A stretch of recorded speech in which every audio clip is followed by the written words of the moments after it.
We're back with Haiti. The struggle continues on 99.5 FM WBAI. We have with us in the studio someone who recently came from the zone of Ouanaminthe. He'll remain anonymous, but we'll call him John today for the purposes of our interview. John, good morning. Thank you for coming in. Good morning. Thank you for having me. You recently came from the zone of Mari Barou. Can you explain to us the plain, the Mari Barou plain, what it looks like up there in the northeast corner of Haiti? Yes, it's a very beautiful and rich plain. Many fruit trees and big plantations where peasants from the nearby town of Ouanaminthe plant their food, and which they eat from and also sell in the marketplaces. Mm-hmm. And Ouanaminthe itself, this is a town which has gone through some changes in the past few years, isn't it? Ouanaminthe has. It's a border town, and during the embargo under the coup d'etat, the population of the town nearly tripled, and that was because of the trade in gas that was coming across from the Dominican Republic. So many people went there to try and make a living during the embargo. Apparently the population was about 30,000 before the coup, and it's up to about 100,000 today.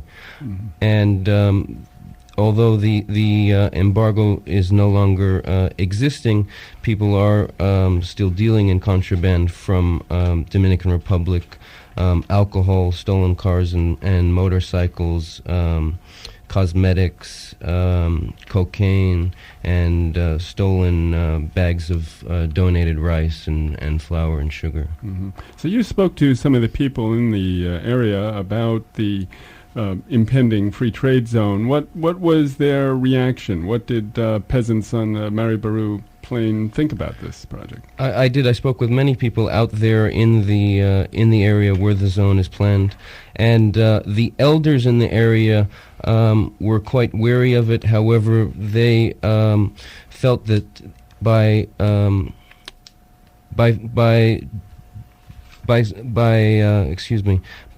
not they felt that standing up against the government, fighting against the government, would only provoke the government to take the land away from them. Mm-hmm. Younger people in the area felt that they would fight and risk losing their land without reimbursement. Mm-hmm. Elders seemed to think that perhaps it would bring development and jobs in the area, and younger people who have a bit more knowledge of the impact of free trade zones were very weary of it. So has construction actually started in the area on the factories?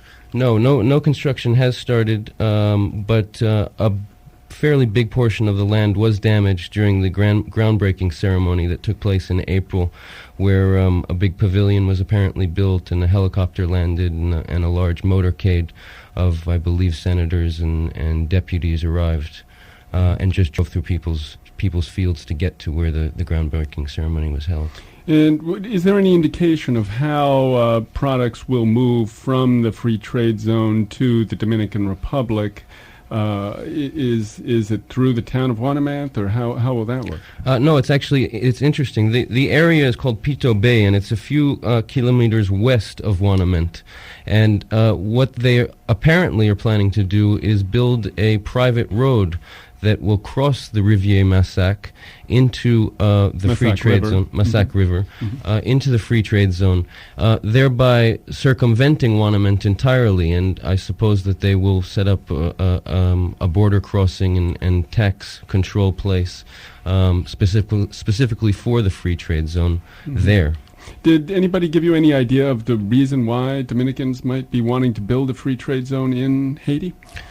They did, and it was very interesting. People there don't know very much in terms of information that the government has given them, but a number of them have done a lot of research on their own with people in the Dominican Republic, and they'd spoken with some economists in Group M, which is part of the Dominican corporation that's developing this, and they were given some interesting information. According to them, there are about 1,500 workers that will initially be employed at the factory, and up to about 8,000 to 10,000 people over the next 25 years. But, according to them, 65% of those sewers will be Dominicans, and leaving only 35% Haitian. And apparently within the makeup of the administration, only about 2% of administrators will be Haitian. So it's predominantly a Dominican project employing Dominicans. And is there a question of quotas as well, isn't there? Exactly. Group M is...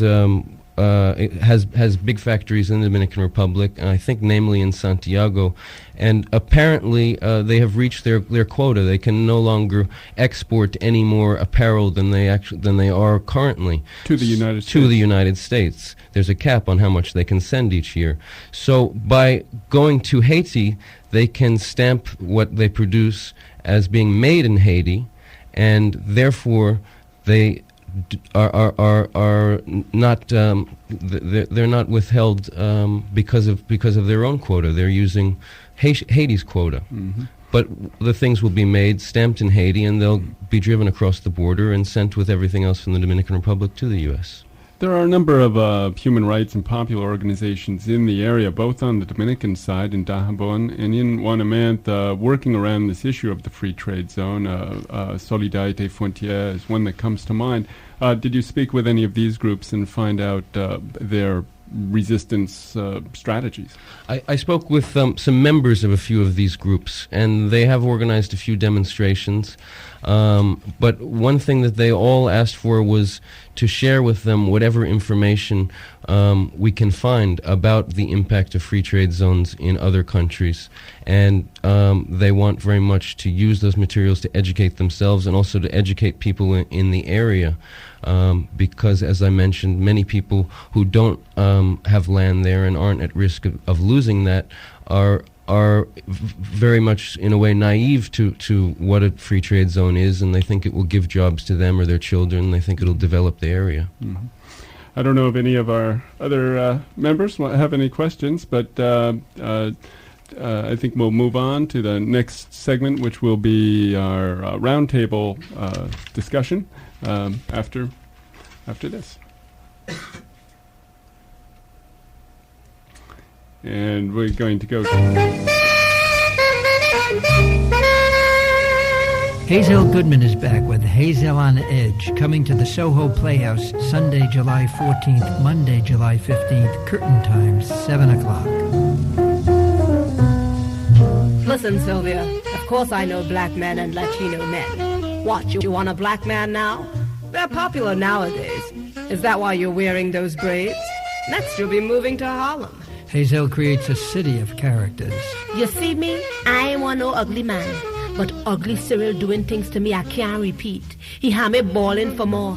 But I ain't want nobody to see me with he in the daytime, you know. But at night, oh gosh, Cyril, don't stop. Don't stop. Hazel on Edge, 2 WBAI nights, Sunday, July 14th, Monday, July 15th, at 15 Van Dam Street, curtain time, 7 o'clock. For ticket information, call 212-255-4834. Did you miss that? 212-255-4834. Say you want to see Hazel on Edge.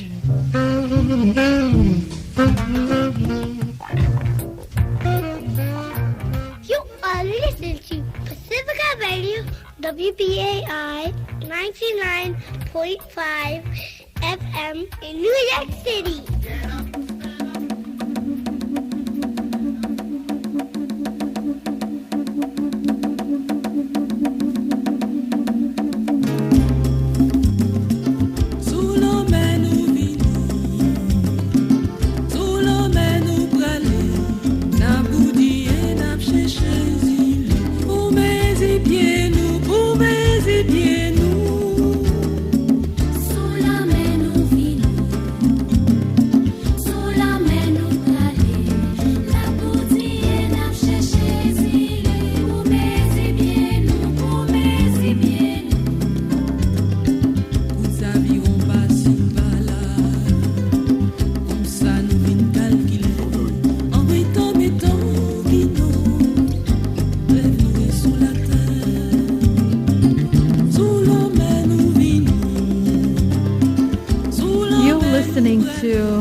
Haiti, the struggle continues. Through this program, we are hoping to demonstrate the need for this kind of coverage of issues that we feel are relevant to the entire WBAI community. We are also hoping to secure a regular programming slot, so we encourage our listeners to call in to the station to support this initiative. Our segment today, which is the second part of a third-part special, will focus on the plan by the Haitian-Dominican government to establish the free trade zone at the border of the two countries. But on Saturday, from 3 to 5 p.m., we will look into the drama of Haitian immigration into the U.S., from boat people to detainees in INS jails to becoming undocumented workers in the U.S. sweatshop economy. On Saturday, we will also take a broader look into the globalization agenda for Haiti: privatization, currency devaluation, the destruction of local industry and traditional agriculture, so-called free trade policies, and sweatshop. Also, we are trying to bring these issues that are affecting Haiti, but remember, Haiti is not unique in its struggles. These issues are part of the U.S. Foreign policy for other countries. So other countries such as Venezuela, Nicaragua, and other places around the world. So stay tuned. We are now going into our round table of discussion. We have a very lively group, so it's going to be very interesting. And we also have John on hand, too, to add in anything. Why don't we let Daniel Simidor start, since he always has the most provocative things to say. Well, thank you, Kim. But I'm thinking that, this from just hearing what John had to say, this whole free trade zone situation, it's a scandal. And again, coming from Aristide, it's very, very sad. Baby Doc, when he was president in the 1970s, made the development of free trade zones the cornerstone of his economic policy. For a good 10 years before his downfall, the light assembly industry created a buzz and an illusion of employment and growth in the Haitian economy. Scores of light assembly factories opened up in the industrial park in Port-au-Prince, employing thousands of workers in union-free shops at the incredible low wage of 60 cents a day, which was guaranteed by the government. We know how they guaranteed that. And Baby Doc received high praise from USAID, the Carter and Reagan government, the World Bank and the IMF for his stable regime and his growth-oriented policies. And of course, we all know that there was no real growth involved and that all Haiti got in the bargain was the starvation wages paid to its workers. But today, the Haitian economy is in worse shape than it was 20 years ago. And Aristide's free trade zone agreement with the Dominican Republic is much worse than the deal Baby Doc cut with the U.S. biz community in the 1970s. We still don't know everything that's involved in this deal because many of its clauses are still kept secret, but we already know of its impact on agriculture in terms of the expropriation of peasants and the misuse of the area's scarce resources in irrigated soil.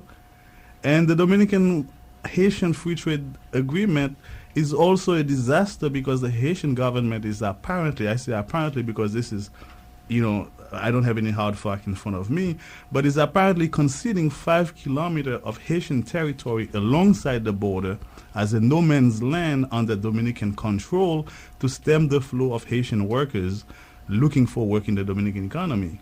So this is very serious stuff at a time when we're getting ready to celebrate Haiti's bicentennial in terms of its independence. We are at a risk of Haiti becoming a subcolony of the Dominican Republic. Yeah, at the same time, when you look at the theme of nationality from this, looking at this crisis, you start to wonder exactly, where do national interests lie in terms of looking at the different groups of people who are situated in this crisis. I mean, you can understand that the Dominican investor who is benefiting from this has a lot at stake at being Dominican because the Dominican investors are the chief sector, along with all their export affiliates, who are going to be benefiting from this kind of process. But on the other side, for a Haitian laborer, does it really make a difference if all you're going to be making is less than $1.50 a day? Who is really going to be exploiting you at such horrible rates? So I think it's one of the issues that workers are learning to deal with, is that in terms of nationality, our struggle has to be international, because our interests are really the same. Also, when you look at how this whole issue of free trade has been framed, although we're trying to look at this with an objective viewpoint, we are not at all trying to be impartial here, because the other side, when they look at this whole phenomenon, they advertise for this. If you look at the Haitian Chamber of Commerce or the USAID, they have those brochures they put out, and they say that, hey, we're going to set up a free trade zone with cheap labor. And that's a real good thing for us. But from the standpoint of working people, what does cheap labor mean? Cheap labor means poor workers. It also means on the other side, rich corporations, rich investors, and rich capitalists. But there is a two-sided edge to this. And we need to keep sight that, while this is being promoted, there are reasons why it's being promoted, because it is definitely in the interest of some, while not being in the interest of the majority of Haitians. Yeah, it's interesting. We've seen runaway shops from the U.S. for years, of course. The entire textile industry of the South has practically moved south of the border, and now we're seeing, in fact, runaway industries in the South, from one southern country to another, because you look at for instance, the Dominican Republic, Grupo M, they pay their workers, their sewing machine operators, roughly $13 a day in Dominican Republic, which is well above the $7 minimum wage in Dominican Republic. But in Haiti, the minimum wage is $1.30. Even if they pay double the minimum wage in Haiti, they're still saving $10 per worker per day. So you can see this. Also, we've seen the examples around the globe in Latin America where the people get poorer and poorer. It doesn't really help. And in Haiti itself, we've had free trade zones before. If we remember back in when baseballs were made in Haiti, were manufactured there. And they still are. And the people are not benefited at all, but the big industry here are benefiting when they sell these balls here, and they sell them for a lot of money, and the people, that money is not going back to the people. But I'd like to ask John, in terms of, you mentioned the benefit will be more on the Dominican side as for the Haitians. Can you tell us how they plan to pay the workers? I understand they're going to pay the Dominican according to the amount paid in their country. Can you comment on that? I do not know that. I know that they're planning to pay at least Haitian workers 36 gourds a day, which is about $1.30, I think. Mm-hmm.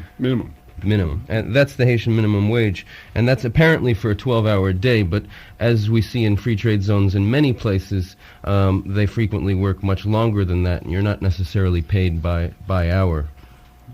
One other thing which I think is really interesting to note, here, the Maribaru Plain, the most fertile plain in the Northeast, and one of the reasons the Northeast has no farmland is because it has been the victim of a previous multinational hit and run. During the 20th century, there was a huge sisal plantation in the Northeast near Fort Liberté called the Plantation Dauphin. Now, sisal totally sucks out all the nutrients out of the ground. So you have vast tracts of what was once the most fertile plain of all Haiti, which was what really all the colonists built their sugar mills on, and this plain is totally barren.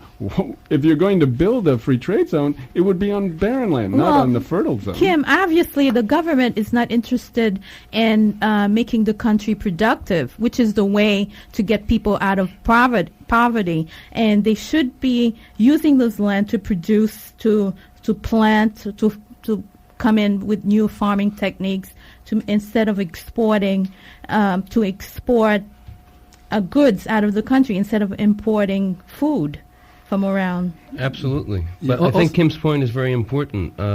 One would argue perhaps that you have to do both. You have to use whatever farmland is available and rich, and land that isn't agriculturally rich you can use for development projects if you institute, through the Ministry of Labor, a proper minimum wage. And why don't they put this free trade zone in a place that's only a few miles away where it's not possible to farm on?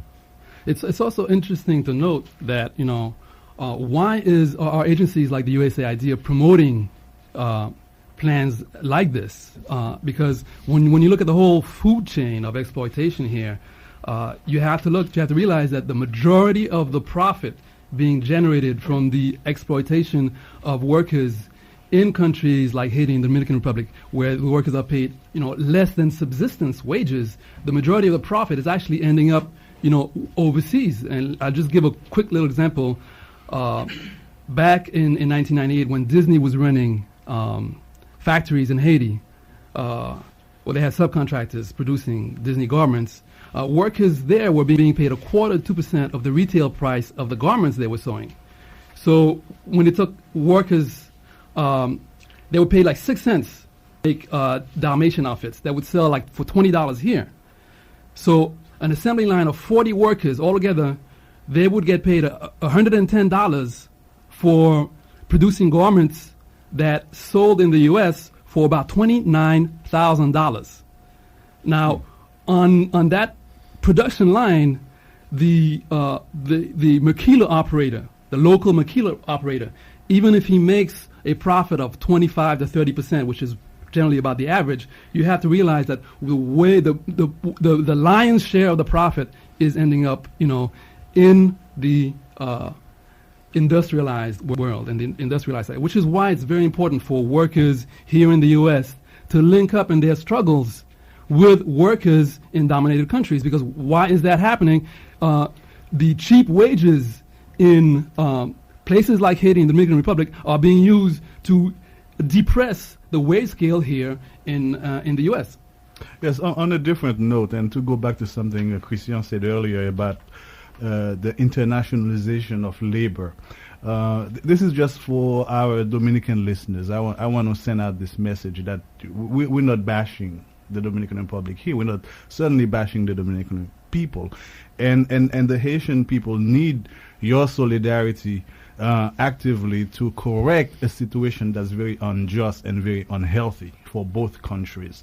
And, so for the progressive Dominican community, it's like an appeal and a prayer on my part that people don't fall prey to the cheap jingo nationalism that the Dominican ruling class waves or, uses every time that the Haitian-Dominican question comes to the table.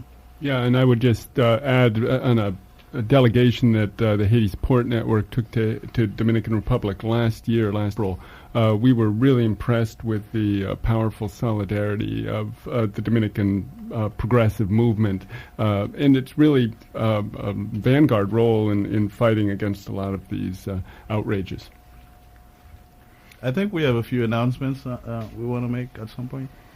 Stop worker repression in Haiti. Free the jailed workers. Stop worker repression in Haiti. Free the jailed workers. Stop worker repression in Haiti. Free the jailed workers. Stop worker repression in Haiti. Free the jailed workers. Stop worker repression in Haiti. Free the jailed workers. Stop worker repression in Haiti. Libertad para los presos. Our program yesterday focused on the struggle of the Guasimal workers. Workers and trade union organizers in the area have been arrested, have been molested, are in jail now, illegally denied medical care every Thursday until they are released and clear of any charge. Not that any charge has been brought against them because they're just sitting in jail. Every Thursday there will be a picket line in front of the Haitian consulate, which is on Madison off 39th Street. 271 Madison. 271 Madison. There is also a picket line in front of the Quencho headquarters in Manhattan. The Quencho headquarters, Christian, is where? The Quinto headquarters are on 6th Avenue, 1356th Avenue at 55th Street. And that picket line is every Friday from 5 to 6 p.m. People can get in touch with the Global Sweatshop Coalition at 212-947-7744. We're also joining forces with Colombian unionists who are protesting the murders of unionists in Colombia. So our pickets are now split pickets, where half the time we're going to be in front of Cointreau and half the time we're going to be in front of Coca-Cola on 5th Avenue and 55th Street. So people have their Thursday and Friday afternoons mapped out a couple of weeks here. Once again, ladies and gentlemen, if you do like what you're hearing, please give the station a call. And we also would like to thank the management of WBAI for giving us this opportunity, time to share information with you. We want to thank Earl Maitland also for his great work in the studio here. Unbelievable. And we want to invite our listeners to join us again next Saturday from 3 to 5 p.m., where we'll have the final segment, the concluding segment on this Haiti special. Haiti special, Haiti, the struggle continues.